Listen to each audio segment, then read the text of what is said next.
हाय पिला माने welcome back पिला माने आज क्लास रे आम आलोचना करबा तमर इतिहास बहिर पिला माने प्रथम अध्याय रो पंचम पाठ सुभाष चंद्र बोस और भारतीय जातीय सेनार पिला माने किछि आम पॉइंट आलोचना करबा विस्तृत भाव आलोचना करबा तमर यह होछि पिला माने डिस्कशन क्लास एवं ऑब्जेक्टिव क्लास तम मानकर सरीच ऑलरेडी तुम जदि कहीं पिला माने एपर्यंत देखि ना तो चैनल पिला माने प्लेलिस्ट विजिट कर देखि नियो ता सहित पिला माने जदि कोनस प्रकार ऑब्जेक्टिव क्लास तुम पीडीएफ चाहूच पिला माने कि आमको सर स्टडी मैटर मिलू तुमको आम व्हाट्सअप ग्रुप जॉइन करा पड़ो जार लिंक मुझे डिस्क्रिप्शन बॉक्स में दे देछि तुमने जब चाहूच तुम व्हाट्सअप ग्रुप जॉइन कर पार तो पे जब तुम क्लास कौन सा बेनिफिट पाच कहीं आम टार्गेट रखिए पे किपर 90% प्लस स्कोर करवा आम पे हिस्ट्री तो हिस्ट्री तुमको 90% अकॉर्डिंग स्कोर करने तुम जहाँ भी स्टडी मेटेरियल था पे सब्जेक्टिव हो ऑब्जेक्टिव हो डिस्कसन हो तुम सब ये चैनल पर मिल पार जदि अपन पे चैनल सब्सक्राइब करना प्लीज पे सब्सक्राइब बेल आइकन ऑन कर रख और ता सहित पे गोटे लाइक वीडियो कर दियो चलो पे आलोचना करवा देख पे फास्ट पॉइंट हम कौन पचारुची कौन कहूँ आलोचना करवा भारतीय स्वाधीनता संग्राम को सुभाष चंद्र बोस को अभिधान अविस्मरणीय पे आम सुभाष चंद्र बोस को नेताजी बोले जाचे और सुभाष चंद्र बोस पे आम स्वाधीनता संग्राम प्रति जो बलिदान त्याग आम माने आम वर्णना करें कहले चलो एक प्रकार कहीं जो माने एक प्रकार सी भी पिला आम जाचे से उच्च शिक्षित थे एक प्रकार माने क्लब था से एक संगठन मत करते आम आगू मत पढ़ले जापर और जहाँ भी थिला आमर भारत को स्वाधीनता देवा प्रति जहाँ भी अवदान था आम आगू आलोचना करवा अविस्मरणीय और आम मन सब जो केतजन महापुरुष निजर त्याग और बलिदान में भारतीय स्वाधीनता संग्राम को गौरवमंडित कर सुभाष चंद्र बोस अन्यतम पे आम कहीपर जिते भी आम स्वाधीनता संग्राम से जवाहरलाल नेहरू हो लाला लजपत राय बाल गंगाधर तिलक महात्मा गांधी जिते भी पे अच्छा से भर सुभाष चंद्र बोस अन्यतम किसी एमती गुण था जहाँ अन्य पाखे देखा जाऊला तो भारतीय स्वाधीनता संग्राम से गांधीजी को यथेष्ट सम्मान देते सुधा केतेक नीति को विरोध करते जमीक पे सुभाष चंद्र बोस नीति थी जदि आमको टेका मारी पथर जवाब देवा माने आम इटार जवाब पथर दवा कह चलो कहीं सुभाष चंद्र बोस कह किसी भी अन्याय अत्याचार सहवाक पसंद करते कि गांधीजी से सब अहिंसा मार्ग था तो से पे भर किसी मैंने आम कहीपर मतभेद था कि लक्ष्य गोटे था पे मतभेद था जीवार बाट अलग था कि लक्ष्य भारत को मैं स्वाधीनता देवा दीजन लक्ष्य थिला जय हिंद और दिल्ली चलो स्लोगान दे सुभाष भारतीय मानक मन जो उन्मादना सृष्टि करते आज पर्यंत प्रत्येक भारतीय मन अभूला स्मृति भाव रही पे आम कहीपर सुभाष चंद्र बोस जो आम डाक था बहुत दुईटी माने इंपोर्टाट स्लोगान आम कहीपर जय हिंद आउ दिल्ली चलो तुम एग्जाम आसे सीटीबीडी एग्जाम पे तुम आगु जो तुम जाए सीटीबीडी के कर तुम एग्जाम आसीपे तो पे तुमने ध्यानपूर्वक चैप्टरटा पढ़ो क्या तुम बहुत इंपोर्टाट चैप्टर बुझेगा ताल पे आलोचना कर आद्य जीवन शिक्षा और पिलाबेल विषय आद्य जीवन और शिक्षा पे देख सुभाष चंद्र बोस 1897 ख्रीष्टाब्द जनवरी 23 ओडिशार कटक ठारे एक संभ्रांत परिवार जन्म ग्रहण करते पे सुभाष चंद्र बोस जन्म तारीख मन रख 1897 एवं जनवरी 23 एवं जगह पे कटक ओडिशार कटक ठारे पिता जानकीनाथ बोस जड़े आईनजीवी थे पे आईनजीवी कहले वकिल थे पिता कटक रेभेन्सा कॉलेजिएट स्कूल छात्र थिबा समय छात्र मानक संगठित कर स्कूल हॉस्टेल क्षुदीराम शहीद दिवस पालन करते पे आम कहीपर सुभाष चंद्र बोस पिला बेलू ही भर जो नेतृवृंद था जो नेतृत्व था जो लीडरशिप जो गुण था बाहरी आसाला से स्कूल समय ही दल संगठन कर सारी संगठित करते ये सब गोटे गोटे गुण आमको माने कह सुभाष चंद्र बोस माने नेतृत्व एक प्रकार भल नेतृत्व था नेतृत्व में आम स्वाधीनता संग्राम को अग्रसर होते तो माध्यमिक शिक्षा समाप्त कर कोलकाता स्थित पे तुम कम एक अच्छी देख एक प्रकार तुमने कमटा तुमने आलोचना कर तुम मत स्क्रीनशॉट करके पे फोटो उठे मत व्हाट्सएप ग्रुप सेंड कर भारत स्वाधीनता आंदोलन में क्षुदीराम भूमिका संबंध में एक क्षुद्र टिप्पणी लेख माध्यमिक शिक्षा समाप्त कर कोलकाता स्थित प्रेसिडेंसी कॉलेज दर्शन शास्त्र अध्ययन करते पे माध्यमिक शिक्षा सरीगला रेभेन्सा कॉलेजिएट स्कूल एटा रेभेन्सा कॉलेज न पे रेभेन्सा कॉलेजिएट स्कूल सरीगला तो पे आम जो पाठ सरीगला आमर जो माध्यमिक शिक्षा सरीगला तापर से जॉइन कले प्रेसिडेंसी कॉलेज माने दर्शन शास्त्र जोटा कालकाटे तो रामकृष्ण परमहंस स्वामी विवेकानंद और रवीन्द्रनाथ ठाकुर प्रमुख ମହାମନୀଷୀ ମାନଙ୍କର ବାଣୀ ଦ୍ୱାରା ସେ ଗଭୀର ଭାବେ ପ୍ରଭାବିତ ହୋଇଥିଲେ। ପିଲାମାନେ ଆମେ କହିପାରିବା ମହାମନୀଷୀ ବାଣୀ ଆମର ହେଉଛନ୍ତି ସ୍ୱାମୀ ବିବେକାନନ୍ଦ, ରାମକୃଷ୍ଣ ପରମହଂସ। ସେ ବହୁତ ଭଲ ଭଲ ନେତୃବୃନ୍ଦଙ୍କ ସଂସ୍ପର୍ଶରେ ଆସିଥିଲେ ଏବଂ ସେମାନେ ସୁଭାଷ ଚନ୍ଦ୍ର ବୋଷ ତାଙ୍କର ସଂସ୍ପର୍ଶରେ ମଧ୍ୟ ବହୁତ ମାନେ ଗଭୀର ଭାବରେ ପ୍ରଭାବିତ ହୋଇଥିଲେ। ଏବଂ ପିଲାମାନେ ବେନିଟୋ ମୁସୋଲିନି, ମୁସ୍ତାଫା କାମାଲ ପାସା, କାଉଣ୍ଟ ଡି କାଭୁର, ଗାର୍ବେଲିନ୍ ଓ ଲେନିନ୍ଙ୍କ ଭଳି ମହାନ ବିପ୍ଳବୀମାନଙ୍କ ଚିନ୍ତାଧାରା ଓ ବ୍ୟକ୍ତିତ୍ୱ ତଥା ଆମେରିକାର ସ୍ୱାଧୀନତା ସଂଗ୍ରାମୀ ଓ ଫରାସୀ ରାଷ୍ଟ୍ର ବିପ୍ଳବ ମଧ୍ୟ ତାଙ୍କ ଉପରେ ବହୁ ପ୍ରଭାବ ପକାଇଥିଲା। ପିଲାମାନେ ଆମେ କହିପାରିବା ଯେ ସୁଭାଷ ଚନ୍ଦ୍ର ବୋଷ ତାଙ୍କର ପିଲାବେଳୁ ତାଙ୍କ ଉପରେ ବହୁତ ପ୍ରଭାବ ଥିଲା ଆମର ଲିଡରସିପ୍କୁ ନେଇକରି। ସେ ବହୁତ ଆମର କହିପାରିବା ଆମେରିକାର ଫରାସୀର ବିପ୍ଳବୀ ଥିଲେ ସେମାନଙ୍କୁ ଫଲୋ କରୁଥିଲେ, ସେମାନଙ୍କର ପଦାଙ୍କ ଅନୁସରଣ କରୁଥିଲେ। ଏବଂ ସେ ପ୍ରେସିଡେନ୍ସି କଲେଜରେ ପଢ଼ୁଥିବା ସମୟରେ କଲେଜରେ ଏକ ଦୁର୍ଭାଗ୍ୟଜନକ ଘଟଣା ଘଟିଥିଲା। ଭାରତୀୟ ବିରୋଧୀ ବ୍ରିଟିଶ ପ୍ରଫେସର C.F. ୱେଟନ୍ଙ୍କୁ ଥରେ ସୁଭାଷଙ୍କ ଉପସ୍ଥିତିରେ ମାଡ଼ ମରାଗଲା। ପିଲାମାନେ ଆମେ କହିପାରିବା ଯେତେବେଳେ ସେ କଲେଜରେ ପଢ଼ୁଥିଲେ,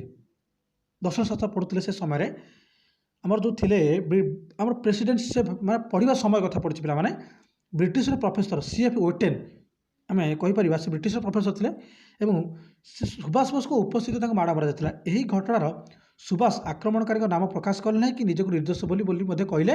ନାହିଁ। ଏହି ଘଟଣା ପାଇଁ ସେ କ୍ଷମା ନ ମାଗିବାରୁ 1916 ତାଙ୍କୁ କଲେଜରୁ ବହିଷ୍କାର କରାଗଲା। ପିଲାମାନେ ସୁଭାଷ ଚନ୍ଦ୍ର ବୋଷ କଲେଜ ମଧ୍ୟ ବହିଷ୍କାର କରାଯାଇଥିଲା। ତାର କାରଣ ଥିଲା ଯେ ଯେତେବେଳେ ସୁଭାଷ ଚନ୍ଦ୍ର ଉପସ୍ଥିତିରେ ଯେତେବେଳେ ମରାଗଲା ଆମେ କହିବାର ପ୍ରଫେସରକୁ, C.F. ୱେଟନ୍ଙ୍କୁ, ସେ ସେଠି ତାଙ୍କ ମୁହଁ ଖୋଲିଲେନି ଏବଂ ଦୋଷୀମାନଙ୍କୁ ନାଁ କହିଲେନି କି ନିଜେ ଦୋଷ ସ୍ୱୀକାର କଲେନି। ତେଣୁ ସେଥିପାଇଁ ତାଙ୍କୁ କଲେଜରୁ ମଧ୍ୟ ବିତାଡ଼ିତ କରାଯାଇଥିଲା। ପରେ ଅବଶ୍ୟ ସେ କୋଲକାତାର ଆମେ କହିପାରିବା କୋଲକାତାର ସ୍କଟିଶ ଚର୍ଚ୍ଚ କଲେଜରେ ନାମ ଲେଖାଇଲେ ଏବଂ ସେଠାରୁ ଦର୍ଶନଶାସ୍ତ୍ର ସମ୍ମାନରେ ପ୍ରଥମ ଶ୍ରେଣୀରେ ସ୍ନାତକ ଡିଗ୍ରୀ ହାସଲ କଲେ। ପିଲାମାନେ ତାପରେ ସେ କଲେଜରେ ବହିଷ୍କାର କଲା। ତାପରେ ଗୋଟେ ନୂଆ କଲେଜ ଜଏନ୍ କରିଥିଲେ। ସେ କଲେଜ ନାଁ ହେଉଛି ତମେ ମନେ ରଖିବ ସ୍କଟିଶ ଚର୍ଚ୍ଚ କଲେଜ ଏବଂ ସେଠାରେ ହିଁ ସେ ଦର୍ଶନଶାସ୍ତ୍ରର ଡିଗ୍ରୀ ଆରମ୍ଭ କଲେ। କିନ୍ତୁ ପାଠପଢ଼ା ଆରମ୍ଭ କରିଥିଲେ କାଲକାଟାରେ। ମନସ୍ତତ୍ତ୍ୱରେ ସ୍ନାତକୋତ୍ତର ଶିକ୍ଷା ସମ୍ପୂର୍ଣ୍ଣ କରି 1919ରେ ସେ କେମ୍ବ୍ରିଜ ଚାଲିଗଲେ। ପିଲାମାନେ ସେ କେମ୍ବ୍ରିଜ ଗଲେ ତାଙ୍କର ମାନେ କହିପାରିବା ଉଚ୍ଚଶିକ୍ଷା ପାଇଁ ଏବଂ ତୁମେ କହିପାରିବ ସେ ଯାଇଥିଲେ କେବେ 1919ରେ। ତୁମମାନଙ୍କ ପାଇଁ ଗୋଟେ କାମ ତୁମେ ଜାଣିଛ କି କଟକ ସ୍ଥିତ ଓଡ଼ିଆ ବଜାରରେ ଥିବା ସୁଭାଷ ବୋଷଙ୍କର ବାସଭବନକୁ ତାଙ୍କ ଜୀବନୀ ଓ କୃତି ସମ୍ପର୍କିତ ତଥ୍ୟ ଫଟୋଚିତ୍ର ସମ୍ବଳିତ ନିତା ସଂଗ୍ରହାଳୟ ପରିଣତ କରାଯାଏ। ତୁମେ କେବେ ଯଦି ଯିବ ପିଲାମାନେ କଟକ, ତ ତୁମେ ଯେକୌଣସି ଅଟୋବାଲାକୁ କହିବ ସେ ତୁମେ ଛାଡ଼ିଦେବ ଓଡ଼ିଆ ବଜାରରେ। ଷ୍ଟାର୍ଟ ପିଲାମାନେ ଦେଖିବ, ମୁଁ ଯାଇଛି ସେଠିକି, ଭିତରକୁ ଅବଶ୍ୟ ପିଲାମାନେ ଯାଇନି, କ୍ଷମା କରିବ, କିନ୍ତୁ ପିଲାମାନେ ତା ଗେଟ୍ ସାମ୍ନାକୁ ଯାଇଛି, 2 ଥର ଯାଇଛି, 3 ଥର ଯାଇଛି ମୁଁ ପଢ଼ିଲା ବେଳେ କମ୍ପିଟେଟିଭ୍ ବେଳେ। ତ ପିଲାମାନେ ସେଠି କ'ଣ ହେଲା ନା, ମୁଁ ସାମ୍ନାରେ ଦେଖିବ ଗୋଟେ ମାନେ ସୁଭାଷ ଚନ୍ଦ୍ର ବୋଷ ମହାତ୍ମା ଗାନ୍ଧୀଙ୍କର ମୂର୍ତ୍ତି ମାନେ ଖଞ୍ଜା ଯାଇଛି, ଭାରି ସୁନ୍ଦର ଲାଗିବ। ଏବଂ ତାଙ୍କର ଯେଉଁ ଗେଟ୍ ପିଲାମାନେ ପାଖାପାଖି 400 ମିଟର ଗେଟ୍ କ୍ରସ୍ କଲା ପରେ ତୁମମାନଙ୍କୁ ଯାଇ ତାଙ୍କର ସଂଗ୍ରହାଳୟ ମିଳିବ। ମୁଁ ଅବଶ୍ୟ ପିଲାମାନେ କ୍ଷମା କରି ସଂଗ୍ରହାଳୟ ଭିତରୁ ଯାଇନି, କିନ୍ତୁ ଗେଟ୍ ପାଖାପାଖି 3-4 ଥର ଯାଇଛି, ସୁଯୋଗ ମିଳିଲାନି। ମାନେ ଭଗବାନ ଯେବେ ଚାହିଁବେ ଏଭଳି ମାନେ ଲୋକଙ୍କର ଆମେ ମାନେ ନେତାଙ୍କର ସ୍ୱାଧୀନତା ସଂଗ୍ରାମୀଙ୍କର ସଂସ୍ପର୍ଶ ଆସିବା ପାଇଁ, ତ ସେବେ ବି ଆମେ ଆସିପାରିବା। ଦେଖ ପିଲାମାନେ ତାପରେ କ'ଣ ହେଲା ନା 1920ରେ ସୁଭାଷ ICS ପରୀକ୍ଷାରେ 4ର୍ଥ ସ୍ଥାନ ହାସଲ କରିଥିଲେ। ପିଲାମାନେ ତୁମର ମାଇଣ୍ଡରେ ଡାଉଟ୍ ଥିବ ଯେ ICS କ'ଣ? ପିଲାମାନେ ତୁମେ ଜାଣିନ, ଯେଉଁ ବର୍ତ୍ତମାନ ଗୋଟେ IAS ସେତେବେଳେ ସେ ଥିଲା ICS, ମାନେ ଇଣ୍ଡିଆନ୍ ସିଭିଲ୍ ସର୍ଭିସ୍, ବର୍ତ୍ତମାନ ସେଟା ହେଇଯାଇଛି ଇଣ୍ଡିଆନ୍ ଆଡମିନିଷ୍ଟ୍ରେଟିଭ୍ ସର୍ଭିସ୍। କେବଳ C ଆଉ A ଭିତରେ ଡିଫରେନ୍ସଟା ଆସିଯାଇଛି। ତ ପିଲାମାନେ ଆମେ କହିପାରିବା ଏହା ସତ୍ତ୍ୱେ ସେ ଏପରି ସମ୍ମାନଜନକ ପଦବୀକୁ ପ୍ରତ୍ୟାଖ୍ୟାନ କରି ସ୍ୱଦେଶକୁ ପ୍ରତ୍ୟାବର୍ତ୍ତନ କରିଥିଲେ। ପିଲାମାନେ ତାଙ୍କୁ ICS ଇଣ୍ଡିଆନ୍ ସିଭିଲ୍ ସର୍ଭିସ୍ ମାନେ ଆମେ କହିପାରିବା ବର୍ତ୍ତମାନର କଲେକ୍ଟରୀ, ମାନେ ସେତେବେଳେ କଥା ତ କହିପାରିବାନି ତାଙ୍କର ପୋଷ୍ଟ କ'ଣ ଥିଲା, କିନ୍ତୁ ପିଲାମାନେ ସେ ମାନେ ଏତେ ବଡ଼ ପଦ ତ୍ୟାଗ କରିକି ତାଙ୍କର ଜୀବନରେ ସେ ମାନେ ଚାହିଁଥିଲେ କିପରି ଭାବରେ ଦେଶକୁ ଫେରିବେ ଏବଂ ସେ ଦେଶ ପ୍ରତି ତାଙ୍କର ବଳିଦାନ ଦେବେ, ଦେଶ ପ୍ରତି ତାଙ୍କର ଯେଉଁ ସ୍ୱାଧୀନତା ସଂଗ୍ରାମ ପ୍ରତି କର୍ତ୍ତବ୍ୟ ଅଛି ସେ କର୍ତ୍ତବ୍ୟ ଲିଭେଇବେ। ତ 1923ରେ ସୁଭାଷ ଭାରତୀୟ ଜାତୀୟ କଂଗ୍ରେସର ଯୋଗଦାନ କଲେ ଓ ବଙ୍ଗଳା ପ୍ରାଦେଶିକ କଂଗ୍ରେସ କମିଟିର ସମ୍ପାଦକ ପଦବୀ ଅଳଙ୍କୃତ କଲେ। 1923ରେ ସୁଭାଷ ଭାରତୀୟ ଜାତୀୟ କଂଗ୍ରେସରେ ଯୋଗ ଦେଇଥିଲେ ସୁଭାଷ ଚନ୍ଦ୍ର ବୋଷ ଏବଂ ସେ ବଙ୍ଗଳା ଯେଉଁ ପ୍ରାଦେଶିକ କଂଗ୍ରେସ କମିଟି ଥିଲା ତାର ସମ୍ପାଦକ ହିସାବରେ ତାଙ୍କୁ ମଧ୍ୟ ଯୋଗ ଦିଆଯାଇଥିଲା। ସେ ମହାନ ନେତା ଚିତ୍ତରଞ୍ଜନ ଦାସଙ୍କୁ ତାଙ୍କ ରାଜନୈତିକ ଗୁରୁ ଭାବେ ଗ୍ରହଣ କରିଥିଲେ। ପିଲାମାନେ ଚିତ୍ତରଞ୍ଜନ ଦାସ ଆମେ ଜାଣିଛେ ତାଙ୍କର ରାଜନୀତିର ଗଭୀର ଜ୍ଞାନ ଥିଲା, ତାଙ୍କୁ ସୁଭାଷ ଚନ୍ଦ୍ର ବୋଷ ତାଙ୍କର ରାଜନୈତିକ ଗୁରୁ ବୋଲି ମାନୁଥିଲେ କଲେ ଏବଂ ତାଙ୍କ ପ୍ରେରଣାରେ ରାଜନୈତିକ କାର୍ଯ୍ୟ 1924ରେ ସେ କୋଲକାତା ନଗର ନିଗମର ମୁଖ୍ୟ କାର୍ଯ୍ୟନିର୍ବାହୀ ଅଧିକାରୀ ଭାବେ ନିର୍ବାଚିତ ହେଲେ। ପିଲାମାନେ କାଲକାଟାର ଯେଉଁ ଥିଲା କାର୍ଯ୍ୟନିର୍ବାହୀ ଅଧିକାରୀ, ତାଙ୍କୁ ସେଠାରେ ପ୍ରଥମ ମାନେ ନିଜର ମୁଖ୍ୟ କାର୍ଯ୍ୟ ଅଧିକାରୀ ଭାବେ ନିର୍ବାଚିତ କରାଗଲା। ସେ ଉଭୟ ବଙ୍ଗଳା ପ୍ରାଦେଶିକ କଂଗ୍ରେସ ସମିତି ଓ ସର୍ବଭାରତୀୟ ଶ୍ରମିକ କଂଗ୍ରେସର ଅଧ୍ୟକ୍ଷ ଭାବେ ମଧ୍ୟ ନିର୍ବାଚିତ ହେଲେ। ପିଲାମାନେ ସେ 2ଟି ଦଳର ସଭାପତି ଥିଲେ। ଆମେ କହିପାରିବା ବଙ୍ଗଳା ପ୍ରାଦେଶିକ କଂଗ୍ରେସ କମିଟିର ଯେଉଁ ସଭାପତି ଏବଂ ସର୍ବଭାରତୀୟ ଶ୍ରମିକ କଂଗ୍ରେସର ଅଧ୍ୟକ୍ଷ ଭାବେ ନିର୍ବାଚିତ ହୋଇଥିଲେ। ତୁମେ ଜାଣିବା ଦରକାର ପିଲାମାନେ, ଜାଣିଛ କି ଯେ 1934ରେ ସୁଭାଷ ବୋଷଙ୍କ ଭାରତୀୟ ସଂଗ୍ରାମ ପୁସ୍ତକ ପ୍ରକାଶ ପାଇଥିଲା। ନିକଟରେ ପୁରୀଠାରେ ସୁଭାଷ ବୋଷଙ୍କର ଏକ ପୈତୃକ ଗୃହକୁ ଓଡ଼ିଶା ସରକାର ଆଉ ଏକ ସଂଗ୍ରହାଳୟରେ ପରିଣତ କରୁଛନ୍ତି। ତାପରେ ଦେଖ ପିଲାମାନେ ତାଙ୍କର ଅସୀମ ସାହସ ଓ ଦେଶ ପ୍ରେମ ଯୋଗୁଁ ସେ जनसाधारण अत्यंत प्रियभाजन हो पारिथे। तांकर विद्रोह और विप्लवात्मक कार्यकलाप लक्ष्य कर इंग्रेज सरकार 1924 सन्देह गिरफ कले और यार एक वर्ष पर बर्मार मांडेल जेल को प्रणय कले। पिलामाने एठी कहीपर किसी भूल नाला कि सन्देह घर भितर जो इंग्रेज मैंने से माने मनमानी करते कहले चलो से हिसाब से अत्याचार करते से कौन कले ना केवल सन्देह करी ही गोटे वर्ष जेल दंड देते सुभाष चंद्र बोस को और तापर बर्मार गोटे मांडेलो गोटे जगार ना पे पठेदे जेल को प्रेरण करदे। 1938 से हरिपुर अधिवेशन में भारतीय जातीय कांग्रेस सभापति भाव मनोनीत हेले। पे हरिपुर गोटे अधिवेशन होता भारतीय जातीय कांग्रेस से जातीय कांग्रेस बहुत माने नाम थिला बहुत ख्याति थिला तो से भारतीय जातीय कांग्रेस सभापति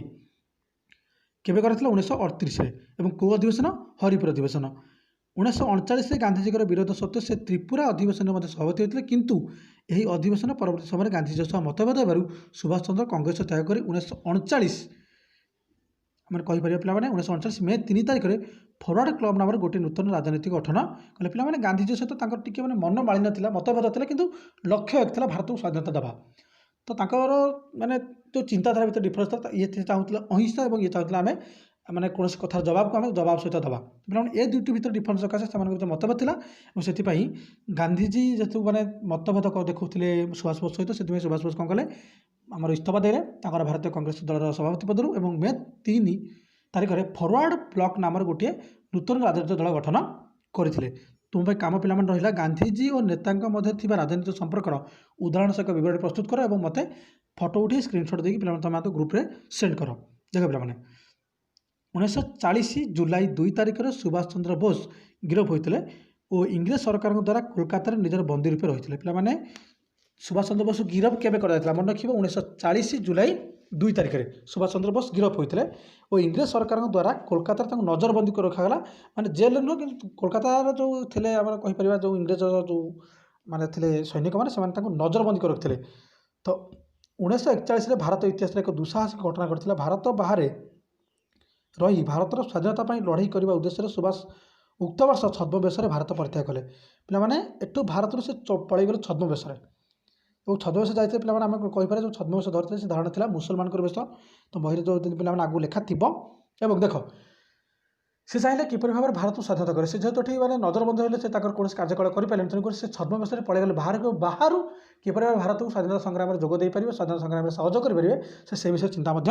करुले। शत्रु शत्रु आमर मित्र नीति अनुसरण कर से देश बाहर ब्रिटिश शक्ति को आघात करने सिद्धांत नहीं पे शत्रु शत्रु मित्र एमती गोटे नीति था से कहते शत्रु से आम मित्र तो ये प्रकार चिंताधारा नहीं से बाहर माने देश ब्रिटिश शक्ति को आघात करने भारत जो ब्रिटिश शक्ति था आघात करने सिद्धांत ने भारत शत्रु परास्त दमन करने तार शत्रु सहित हाथ मिलवा लाभदायक हो हृदबोध होता। इतिहास से शिक्षा लाभ करते बहिशक्तिर साहाय्य बिना कौन सी जाति स्वाधीनता हासिल करें। सुभाष बोस इंग्लैंडर प्रधान शत्रु जर्मनी और जापान समर्थन हासिल करने उद्यम कले। पे से इंग्लैंडर दुईट प्रधान शत्रु गोटे जर्मनी और जापान तो से सहित हाथ मिलते कहीं ना से चाहते जे जदि से शत्रु से आमर माने मित्र हेले तो आम से सहित हाथ मिलवा एवं आम ब्रिटिश जो माने शक्ति अच्छी जहाँ भारत में स्वाधीनता को कबलित कर रखी आम हटई पारिबा। तापर कौन है पे 1941 जनवरी 26 तारिख में भारत सीमा अतिक्रम कर अफगानिस्तान और सोवियत रूस मध्य मार्च 25 मुसलमान बेश बर्लिन कहते पे मुसलमान बेश बर्लिन पहुंची जर्मन सरकार साहाय्य से बर्लिन एक स्वाधीन भारत केन्द्र प्रतिष्ठा कले और फ्री इंडिया आर्मी स्वाधीन भारत सेनाबाहिनी गठन कले। पे देख जर्मन बर्लिन जो सरकार थे सहायतार फ्री इंडिया आर्मी स्वाधीन भारत सेनाबाहिनी तार ना था और आउ गोटे स्वाधीन भारत केन्द्र दुईटी प्रतिष्ठा करते सेठार थिबा प्राय 20,000 भारतीय युद्धबंदी एथे सामिल हेले। भारतीय सेना मान जर्मन सेनापति माने तालीम देते और सुभाष ताहार निरीक्षण द्वारा अभिवादन ग्रहण करते। सैन्य मान द्वारा अभिवादन स्वरूप साधारण भाव जय हिंद ध्वनि व्यवहृत होता। पे मोस्ट इंपोर्टेंट पॉइंट मन रख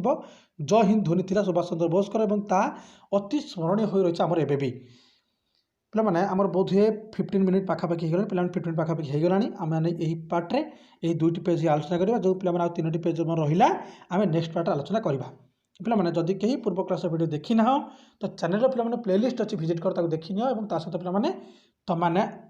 आमर व्हाट्सएप जॉइन कर तुमको सब क्लास बेनिफिट मिल पार। धन्यवाद।